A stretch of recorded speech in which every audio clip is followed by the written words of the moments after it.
আসসালামু আলাইকুম। সোহাগ ইলেকট্রনিক্স চ্যানেলের আরও একটি নতুন ভিডিওতে আপনাদের স্বাগতম।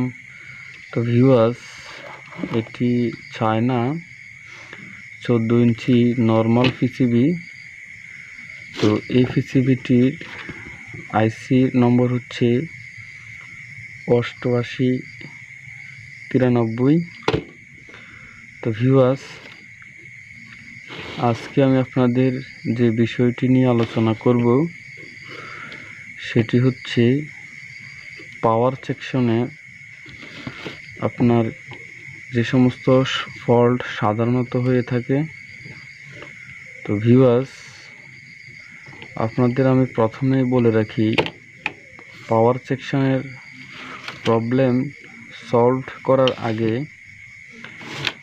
এখানে ফ্লাইব্যাকের দিকে যে 110 ভোল্টে আসে, এই যে একটি রেজিস্ট্যান্স দেখতে পাচ্ছেন 2.2 ohms রেজিস্টার। তো আপনারা প্রথমে এই রেজিস্ট্যান্সটি ওপেন করে নেবেন। তো ভিউয়ার্স, এই রেজিস্ট্যান্সটি ওপেন করার মানে হচ্ছে আপনার পাওয়ার ফল্ট আপনি ঠিক করার জন্য এই রেজিস্ট্যান্সটি ওপেন করে নেবেন। দেখতে পাচ্ছেন, কারণ এই রেজিস্ট্যান্সটি সরাসরি এখানে ফ্লাইব্যাক এর দিকে চলে গেছে।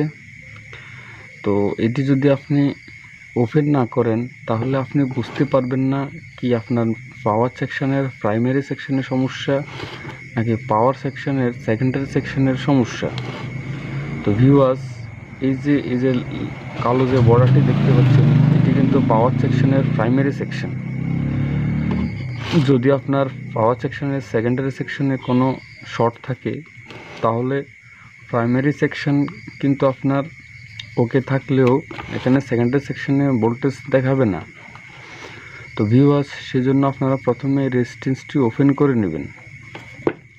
এখন এই রেজিস্ট্যান্সটি ওপেন করে নেওয়ার পর আপনারা যখন এটিতে পাওয়ার দিবেন, পাওয়ার দেওয়ার পর আপনারা দেখবেন এই যে চোপার দেখতে পাচ্ছেন, চোপানের এখানে সর্বপ্রথম উপরে যে পিনটি সেটি হচ্ছে ইএসটি ভোল্টেজ।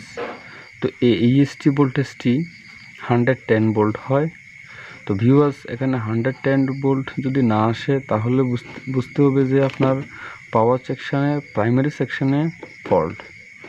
তো ভিউয়ার্স, যদি এখানে 110 ভোল্ট ঠিক থাকে, এরপর ভার্টিক্যাল সাপ্লাই 25 থেকে 30 ভোল্টেজ, এরপর সাউন্ড আইসি 50 ভোল্টেজ, 12 থেকে 50 ভোল্টেজ, এরপর মেইন আইসি এবং মেমোরি সাপ্লাই ভোল্টেজ এটি 10 ভোল্টেজ আউট হয়। এখানে যে ভোল্টেজগুলো আমি বলেছি, যদি এই ভোল্টেজগুলো আপনার ঠিকঠাক আউট হয় তাহলে বুঝতে পারবেন যে আপনার এখানে সেকেন্ডারি সেকশনে সমস্যা। তো ভিউয়ার্স, সেকেন্ডারি সেকশনের সমস্যাটি হলে আপনার পাওয়ারটি আসবে না, এবং সেকেন্ডারি সেকশনের প্রবলেমটি হলে আপনারা সর্বপ্রথম এখানে যে আউটপুট দেখতে পাচ্ছেন, এই আউটপুট ট্রানজিস্টর, এখানে এই আউটপুট ট্রানজিস্টরটি আপনারা ওপেন করে নেবেন। এই যে আমি আপনাদেরকে দেখাচ্ছি, এখানে 3টি পিন দেখতে পাচ্ছেন, এটি একটি আউটপুট ট্রানজিস্টর।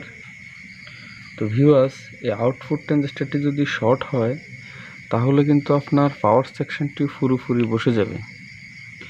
তো ভিউয়ার্স, এরপর আরও একটি কথা আপনাদের জানিয়ে রাখছি আমি, এখানে আপনারা এটি ওপেন করে নেওয়ার পর যদি এখানে এই পিন দিয়ে এখানে 110 ভোল্ট ফ্লাইব্যাকের এই পিনটি আপনার আসে, এবং এখানে এই যে আউটপুট সেকশনে যে লাইনটি, এই পিনটি ফ্লাইব্যাকের, এই ফ্লাইব্যাকে যদি আপনার 110 ভোল্ট আসে এবং নতুন আউটপুট ট্রানজিস্টর লাগানোর পর যদি আবারও পুরোপুরি আপনার পাওয়ারটি বসে যায় তাহলে বুঝতে হবে আপনার এখানে ফ্লাইব্যাক সমস্যা বা ফ্লাইব্যাকটি শর্ট। তো তখন আপনারা এই ফ্লাইব্যাকটি চেঞ্জ করে নেবেন। তখন এই ফ্লাইব্যাকটি চেঞ্জ করে নিলে ফ্লাইব্যাকটি স্টার্ট হলে আপনার আউটপুট সেকশনটি কাজ করবে, তখন আপনার টেলিভিশনটি চালু হবে। তো ভিউয়ার্স, আশা করি বুঝতে পেরেছেন আপনার প্রাইমারি সেকশন এবং সেকেন্ডারি সেকশন, এবং প্রাইমারি সেকশন ওকে থাকলেও সেকেন্ডারি সেকশনে কেন আপনার ভোল্টেজ ড্রপ হয়ে যায় বা টেলিভিশনটির পাওয়ারের সমস্যা হয়। তো ভিউয়ার্স, ভিডিওটি ভালো লাগলে অবশ্যই লাইক করবেন।